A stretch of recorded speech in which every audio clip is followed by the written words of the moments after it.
নিজের দলের কর্মীদের বিরুদ্ধে সম্মুখীন নারায়ণগড় বিধানসভার বিধায়ক সূর্যকান্ত অট্ট। বিধায়ককে ঘিরে উঠল চোর চোর স্লোগান। ঘটনাকে কেন্দ্র করে অস্বস্তিতে শাসক দল। ঘটনা পশ্চিম মেদিনীপুর জেলার নারায়ণগড় ব্লকের কসবা এলাকার। শনিবার দলীয় একটি কর্মসূচিতে কসবা এলাকায় গিয়েছিলেন নারায়ণগড়ের বিধায়ক সূর্যকান্ত অট্ট। সেখান থেকে ফেরার পথে তৃণমূলের কর্মীদের বিক্ষোভের মুখে পড়েন বিধায়ক। জানা গিয়েছে, বিধায়ককে লক্ষ্য করে একদল তৃণমূল কর্মী চোর চোর স্লোগান দিতে শুরু করেন। সামনে বিধানসভা নির্বাচন, তার আগেই ঘটনায় অস্বস্তিতে শাসক দল এবং তার বিধায়ক। যদিও বিধায়কের সঙ্গে যোগাযোগ করা হলে তার পাল্টা দাবি, এটা বিজেপির চক্রান্ত। যারা স্লোগান দিচ্ছিল তারা কেউই দলীয় কর্মী নয়। বিজেপির লোকেরা চক্রান্ত করে এই ধরনের ঘটনা ঘটিয়েছে। ঘটনাকে ঘিরে চাঞ্চল্য ছড়িয়েছে নারায়ণগড়ে।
আমাদের নারায়ণগড় ৬ নম্বর অঞ্চলে আজকে আমাদের বিধায়ক সূর্যবাবু উনি এসেছিলেন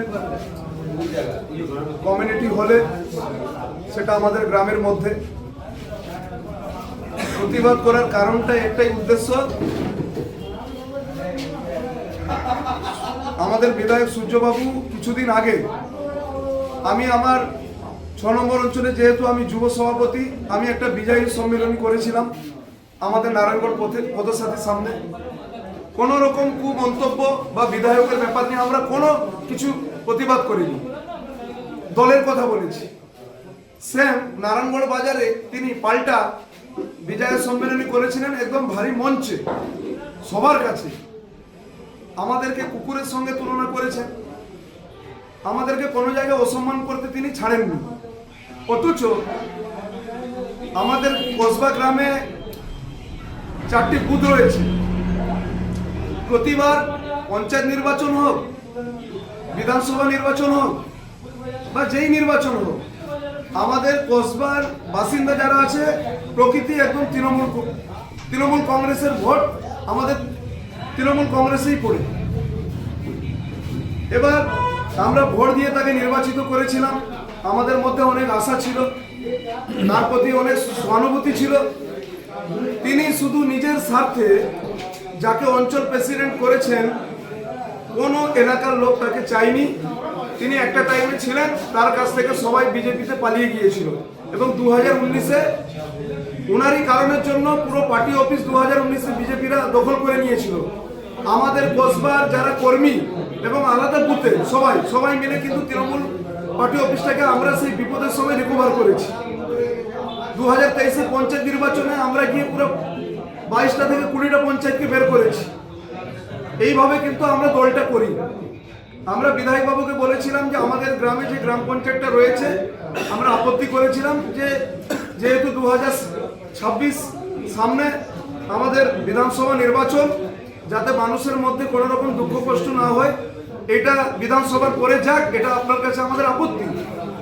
তিনি তার ইগো, তিনি তার চ্যালেঞ্জ, ওনার যে সভাপতি আছে ওনাকে সহযোগিতা করার জন্য, কন্ট্রাক্টরদের কমিশন খাওয়ার জন্য ওনাকে করেছিল, যে যাতে সেই অঞ্চল থেকে সে সুবিধা পায়। আমাদের কথা রাখা হয়নি। আমরা এটার যখন প্রতিবাদ করলাম, জেলা রাজ্য আমরা জানিয়েছি, লিখিতভাবেই জানিয়েছি, সব জায়গায় আমাদের মনের কথা আমরা তুলে ধরেছি। কিন্তু তিনি যেহেতু বিধায়ক, ক্ষমতা প্রয়োগ করে অঞ্চল অফিসটা ওখান থেকে আলাদা জায়গায় শিফট করে। এবার সেই গ্রামের মানুষের একটা আক্ষেপ, যখন নারায়ণগড় বাজারে মঞ্চে বলেন যে কসবাই অঞ্চলটা ছিল সেটা গোয়ালঘর, তার মানে আমরা গরু, আমাদেরকে গরুর সঙ্গে তুলনা করা হয়েছে, আমাদেরকে বিভিন্নভাবে অসম্মান করেছে, কুকুরের সঙ্গে তুলনা করেছে। এবার গ্রামের মানুষ এইগুলো শুনে তার প্রতি একটা ক্ষোভ, রাগ, অভিমান ছিল। তিনিও জানেন, তিনি অনেকবার চেষ্টা করেছেন আমাদের গ্রামের মধ্যে দ্বন্দ্ব লাগানোর জন্য নিজেদের মধ্যে।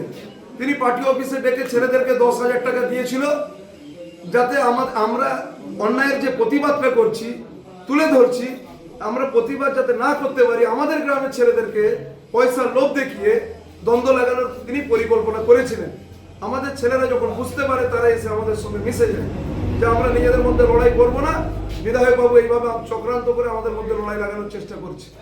সেম আজকে আমাদের পাড়া আমাদের সমাধানে উনি কিন্তু আসেননি, গ্রামের কোনো মানুষের খোঁজ খবরও নেননি। আজকে কমিউনিটি হলে আগে থেকে তিনি প্রোগ্রামটা সাজিয়ে রেখেছিলেন যে একটা গন্ডগোল হবে, সেখানে আমাদের সঙ্গে আবার অন্যায় হবে।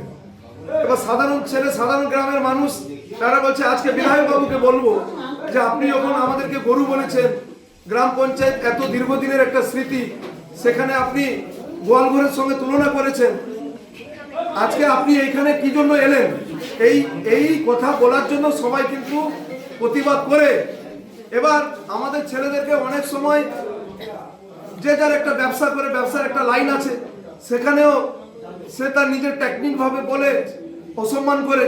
এবার আমার একটা প্রশ্ন, একদম সোজাসুজি আমি বলতে চাই ভিডিওর মাধ্যমে, বিধায়ক বাবু তিনি একদম পরিষ্কার কথা বলছি, তিনি দলকে ভালোবাসেননি। তিনি যখন প্রয়োজন হয় বিজেপির সঙ্গেও তাল মিলিয়ে চলে, ওনার নিজের স্বার্থের জন্য যে কোনো সময় সবাইকে ব্যবহার করতে পারে। কিন্তু তিনি যা আজকে করেছেন, আজকে পেট্রোল পাম্প বলুন, সেটা কার পারমিশনে করা যায়? কেন্দ্রর সঙ্গে যোগাযোগ করে পাম্পের পারমিশন বের করা যায়, এটা আমরাও জানি। তিনি নিজের সুবিধার জন্য দলের কথা ভাবেননি। নারায়ণগড় ব্লকের কোনো কর্মীর সঙ্গে ভালো সুসম্পর্ক নেই, কর্মীদেরকে মানুষ বলে গণ্য করেনি, বিভিন্নভাবে মানুষদেরকে এড়িয়ে রেখেছে। নারায়ণগড় ব্লকের এত যে মেন লিডার তারাও নেই, আজকে তাদেরকেও বঞ্চিত করে রেখেছে। এইভাবে মানুষ কিন্তু নিজের মান সম্মানটাকে বাঁচানোর জন্য কেউ বলে না, কিন্তু আমরা অনেক সহ্য করেছি, আর নয়।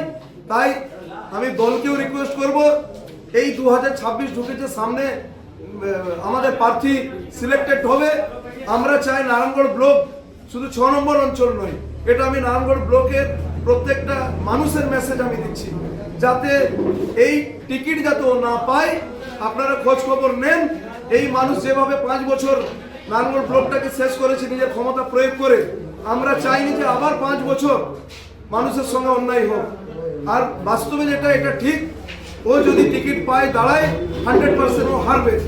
আর নতুন যদি কেউ আমরা মুখ বা আলাদা প্রার্থীকে যদি আমরা দেখি, চোখ বন্ধ করে আমাদের প্রার্থী জিতবে, এটা আমি গ্যারেন্টি এবং কনফার্ম বলছি। নারায়ণগড় ব্লক সার্ভে করে দেখা হোক কিভাবে মানুষের সঙ্গে অন্যায় করে চলছে। তাই আজকে আমাদের এই প্রতিবাদ ছিল, এটা হচ্ছে মেন উদ্দেশ্য। আমি বক্তব্য রাখছি পশ্চিমবঙ্গ সরকারের নানান উন্নয়ন, মমতা বন্দ্যোপাধ্যায়ের উন্নয়নগুলো নিয়ে কথা হচ্ছে। বক্তব্য প্রায় আমার শেষের দিকে। 1-2 ছেলে প্রথমে ফার্স্ট বাইরে চিৎকার চেঁচামেচি করে, তো আমরা কেউ কর্ণপাত করিনি।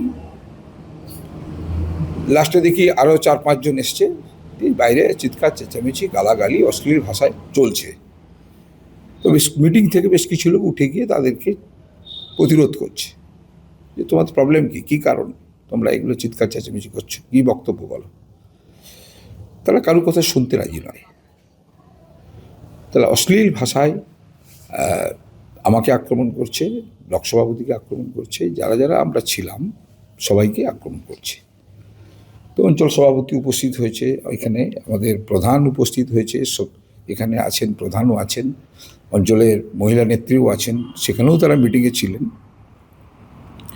এই হট্টগোল হওয়ার পর তারপরে বক্তব্য আমাদের ব্লকের সহসভাপতি স্বপন মাইতি তারপরে বক্তব্য রেখেছেন।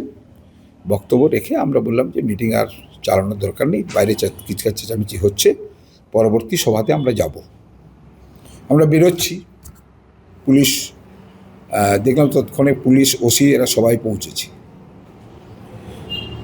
তো ভেতরে আমরা এক গাদা লোক আছি, বাইরে তারা কয়েকজন আছে চিৎকার চেঁচামেচি করছে। তখন মিটিং যখন শেষ হল তো আমরা সবাই বেরোচ্ছি। সেই বেরোতে গিয়ে দেখা গেল যে কয়েকজন, কিছু জনকে আমি চিনি, কিছু জনকে চিনি না, মানে তারা আদবে কোনোদিন আমাদের তৃণমূল কংগ্রেসের বিগত 1-1.5 বছরে কোনো রাজনৈতিক দল কর্মসূচিতে নেই, ওরা করেও না, এখনও পার্টি করে না, যে যারা নিজস্ব পেশায় যুক্ত থাকে, কেউ কন্ট্রাক্টর, কেউ সাপ্লায়ার, এরকমই। তো এটা ওরা চিৎকার চেঁচামেচি করার পর আমি গাড়ি নিয়ে বেরিয়ে চলে আসি। আপনাকে যখন বিক্ষোভ দেখানো হচ্ছিল তখন তৃণমূলের পতাকা তাদের হাতে ছিল? পতাকা ওদের হাতে ছিল না, পতাকা ওদের হাতে ছিল না। পতাকাটা লাগানো হয়েছিল, আমাদের যে পতাকা যেখানে যেগুলো পোতা ছিল সেই পতাকাগুলোকে তুলে নিয়েছে। ওখানকার যে যুব সভাপতি আজ রয়েছে সে আপনার বিরুদ্ধে ও আমাদের যুব সভাপতি নেই, ও যুব সভাপতি অনেক আগে ছিল, তাকে পরিবর্তন করে দেওয়া হয়েছে উচ্ছৃঙ্খল জীবনযাপনের জন্য। মিছিলও করেছে ওখানে তৃণমূলের পতাকা নিয়ে? তৃণমূলের পতাকা নিয়ে মিছিল করেনি, একটা ছোট ওই পথসাথীতে একটা মিটিং করেছিল। ওরা গায়ের জোরে কখনো তৃণমূল, কখনো অন্য দল, কখনো লোকসভা নির্বাচনের সময় সিপিএমের ঝান্ডা লাগালো, মানে ওদের হচ্ছে এটাই হচ্ছে পেশা এবং ওটাই হচ্ছে ওদের কাজ। এবারে কে কার উস্কানি দিচ্ছে না দিচ্ছে সেটা দল নিশ্চিতভাবে দলকে যেটা বলা তারা রাজনৈতিক দল, ওদের কাছে কোনো স্পেসিফিক রাজনৈতিক দল নেই। ওরা আজকে তৃণমূল, লোকসভা নির্বাচনের সময় আবার ঝান্ডাও লাগালো, সিপিএমের ঝান্ডা লাগালো। তো তারা কি রাজনীতি করে, কোন দল করে, কিন্তু একটাই দল করে, তাদের রোজগারের রাস্তাটা ক্লিয়ার করে। এখন নারায়ণগড়ের মানুষ স্বতঃস্ফূর্তভাবে যেভাবে বিধায়ককে আজকে বিক্ষোভ দেখিয়েছেন তাদের সাধুবাদ জানাই। আগামী দিনে যাতে তারা আরও ভালোভাবে করতে পারেন তাদের আবেদন জানাবো। এই বিধায়ক নিজের পেট্রোল পাম্প ছাড়া, নিজের উন্নতি ছাড়া নারায়ণগড়ের মানুষের জন্য যে কিছু করেননি, আজকে তা প্রমাণিত। তাদের দলের লোকেরাই, তাদের দলের কর্মীরাই আজকে তাকে বিক্ষোভ দেখিয়ে খেদিয়ে দিচ্ছেন। আমরা সবসময় বলি পিসি চোর, ভাইপো চোর, তৃণমূলের সবাই চোর। আমরা যে মিথ্যা বলি না, আজকে সেটা প্রমাণ করে দিয়েছেন তৃণমূল কর্মীরা। যেভাবে নারায়ণগড়ের বিধায়ক সূর্যকান্ত অট্টকে চোর চোর বলে এলাকা ছাড়া করেছেন, এই পরিস্থিতি আগামী দিনে সব জায়গায় দেখা যাবে। কারণ নিচু তলার যারা তৃণমূল কর্মী স্বচ্ছতার সঙ্গে করেন, তারা রাত দিন এক করে দল করেন, কেস খান। আর যারা তাদের ওপরে থাকেন, অঞ্চল সভাপতি থেকে বিধায়ক, নেতা, মন্ত্রীরা, তাদের কষ্টের ফল তারা ভোগ করেন। চুরি, জালিয়াতি থেকে শুরু করে যত রকমভাবে কামানো যায় তারা কোনো পথ বাদ দেননি। ফলে পশ্চিমবঙ্গের মানুষ, নারায়ণগড়ের মানুষ অনেক আগে বুঝে গেছে যে তৃণমূলকে এখান থেকে বিদায় করতে হবে। যেটুকু তৃণমূল কংগ্রেসের নেতাকর্মীদের মধ্যে বিধায়ক সহ তাদের আরও নেতারা বেঁচে ছিলেন, সেটারও বন্ধ হওয়ার সময় এসছে, তাদেরও আর বাঁচার সময় নেই। কারণ নারায়ণগড়ের তৃণমূল কর্মীরা জেগে গেছে, প্রকৃত যারা তৃণমূল কর্মী তারা জেগে গেছে। তারাও চাইছে যে এই নারায়ণগড়েরও পরিবর্তন হোক পশ্চিমবঙ্গের সাথে সাথে। ফলে এই রকম চোর জচ্চোর তৃণমূলের নেতারা আগামী দিনে কোনো বুথে যেতে পারবেন না। সব জায়গায় সাধারণ মানুষের আগে তৃণমূল কংগ্রেসের যারা প্রকৃত নেতা কর্মী আছে, যাদের হাত ধরে তৃণমূল কংগ্রেস এসেছিল, তারাই দাঁড়াবে এবং তাদের কাছে এখন বিকল্প বিজেপি। আর তার জন্যই আজকে এইসব হচ্ছে, আগামী দিনে আরও ভালোভাবে হবে। গৌরীশঙ্কর অধিকারী, ভারতীয় জনতা পার্টি।